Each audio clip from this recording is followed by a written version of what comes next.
Big breaking news చూస్తున్నాం. తెలంగాణ రాష్ట్రంలో ఎక్కడ చూసినా మోసాలు అనేటివి జరుగుతున్నాయి. ఈ సైబర్ నేరగాళ్ల బారిన చాలా మంది పడుతున్నారు. ప్రస్తుతం మెదక్ జిల్లా మాసాయిపేట మండల కేంద్రంలో కూడా ఒక ఘటన చోటు చేసుకుంది. అయితే ఒక వృద్ధురాలు తన ఆరోగ్యం బాగలేక గత 6 నెలల నుంచి హైదరాబాద్లోని గాంధీ ఆసుపత్రిలో చికిత్స చేయించుకుంటుంది. కానీ తాను లేకున్నా కానీ తన పింఛన్ డబ్బులు వేరే వాళ్ళు ఫోటో చేంజ్ చేసి ఫోర్జరీ చేసి తన పింఛన్ అనేది తీసుకొని వెళ్ళడం జరిగింది. అయితే ఆ వృద్ధురాలు ఆసుపత్రి నుంచి వచ్చిన తర్వాత తన పింఛన్ డబ్బుల కోసం వెళ్తే ఆల్రెడీ పింఛన్ డబ్బులు తీసుకుర్రని చెప్పి మాసాయిపేట మండల కేంద్రంలోని కెనరా బ్యాంక్ యజమాని అని చెప్తున్నారు. అంటే ఆ వృద్ధురాలు 6 నెలలుగా ఆసుపత్రిలో చికిత్స పొందుతుంది. తన డబ్బులు ఎవరు తీసుకుర్రో తెలియదు. అంటే బ్యాంకు యాజమాన్యం ఎందుకు నిర్లక్ష్యత వ్యవహరిస్తున్నది? ఈ ఫోర్జరీ చేస్తుంటే ఎందుకు ఊరుకుంటున్నారు? మళ్ళీ తర్వాత ఆ బ్యాంకుకి వెళ్ళి ఆ వృద్ధురాలు అడిగితే ఏదైనా మీరు కంప్లైంట్ ఇస్తే మేము వారి పైన చర్యలు తీసుకుంటామని చెప్పి చెప్తున్నారు. మాకు తెలియదు కదా, కంప్లైంట్ ఇస్తేనే కదా తెలిసేది. సరే సార్, దేని గురించి కంప్లైంట్ ఇవ్వాలి? నీకు ఏం జరిగిందో నేను లేను, ఇంటికాడ లేని చెప్తాను సారు, నేను చెప్తాను సార్, ఇంటికాడ లేని చూసిన అవన్నీ తీసుకొని పోయారు సార్. నేను 6 నెలలకు దాఖలు ఉన్నా, నాకు తెలియదు సార్. అయ్యా నేను కంప్లైంట్ ఇయ్యా, నేను ఎట్లా ఇస్తాను? నేను దొంగతనం చేసిన. అంటే ఎంత దారుణానికి ప్రైవేట్ బ్యాంకులు పాల్పడుతున్నాయి. ఆ యజమానులు కరెక్ట్ ఉన్న తర్వాత ఇట్లా ఎవరైతే ఎవరైతే క్యాండిడేట్ ఉంటారో ఆ క్యాండిడేట్ నుంచి పింఛన్ డబ్బులు ఇవ్వాలి. వాళ్ళ బుక్ తీసుకొని వాళ్ళ తంబు పెట్టి, సరే ఎడ్యుకేషన్ పర్సన్ అయితే సంతకం పెడతారు, లేదు అంటే తంబు పెట్టి తీసుకుంటారు. డబ్బులు ఎట్లా ఇచ్చారు కెనరా బ్యాంక్ సిబ్బంది? అంటే ఎంత మాసాయిపేట కేంద్రంలో ఎంత దారుణానికి పాల్పడుతున్నారు.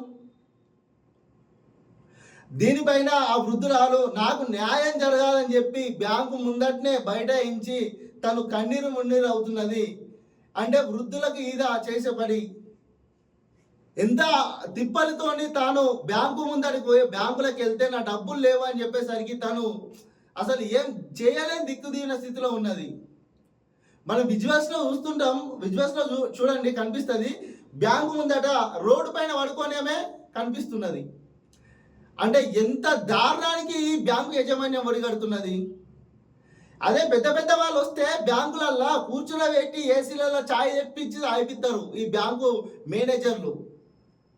అంటే వృద్ధులకు ఇదా మీరు చేసే న్యాయం? వెంటనే ఆ వృద్ధురాలకు న్యాయం చేసి తన డబ్బులు ఎవరు తీసుకుర్రో వెంటనే వారిని కఠినంగా శిక్షించాలని కోరుకుంటున్నాము. పింఛన్ వచ్చలేదు, నాకు జ్వరం వచ్చింది, గాంధీ హాస్పిటల్ ఉన్నా, నాకు జ్వరం వచ్చి తక్కువైనాక నేను గోళీలు గిట్లా తీసుకొచ్చి వీళ్ళందరూ చూపించిన, గోళీలు కూడా చూసిర్రు, ట్రైనింగ్ మేడం గిట్లా అంతా చూసిర్రు. అమ్మ నీ ఫోటో మార్చి ఆటోలో కూర్చొని పైసలు తీసుకొని పోయిందమ్మా, 12,000 రూపాయలు తీసుకొని పోయింది. బయట కూర్చున్నది, ఆటోలో కూర్చొని వేరే వాళ్ళతో కాగితం రాపించుకొని తీసుకొని పోయింది 12,000 రూపాయలు. అంటే నేనన్ను నువ్వు అట్టెక్కిస్తావు సార్, నా పేరు పెంటమ్మ, ఆమె పేరు రాజమ్మ, నువ్వు ఎట్లా ఇచ్చినవని అంటే సరే పిలిపిస్తాం అడుగుతామన్నారు. ఇంతవరకు అడగలేరు ఆమెను. 4-5 సార్లు ఇప్పుడు 8 రోజులే తిరుగుతున్నా నేను.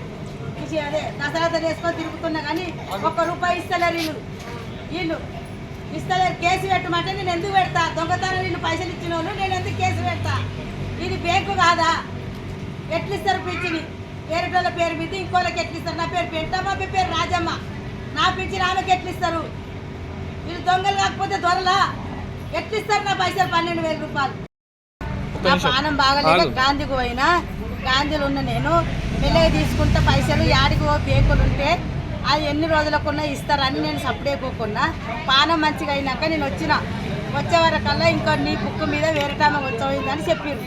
ఆ సీనియర్ అడిగితే ఏమన్నాడు, ఆమె నాకు గుర్తే తీసుకుపోయింది, ఫోటో మార్చింది అని తీసుకుపోయింది. నువ్వు అట్లెట్లు ఇస్తావు? నా పేరు పెంటమ్మ, ఆమె పేరు రాజమ్మ, నువ్వు ఎట్లా ఇచ్చినావు అన్నీ అని అడిగితే ఆమెను వినిపించి అడుగుతామని అన్నారు.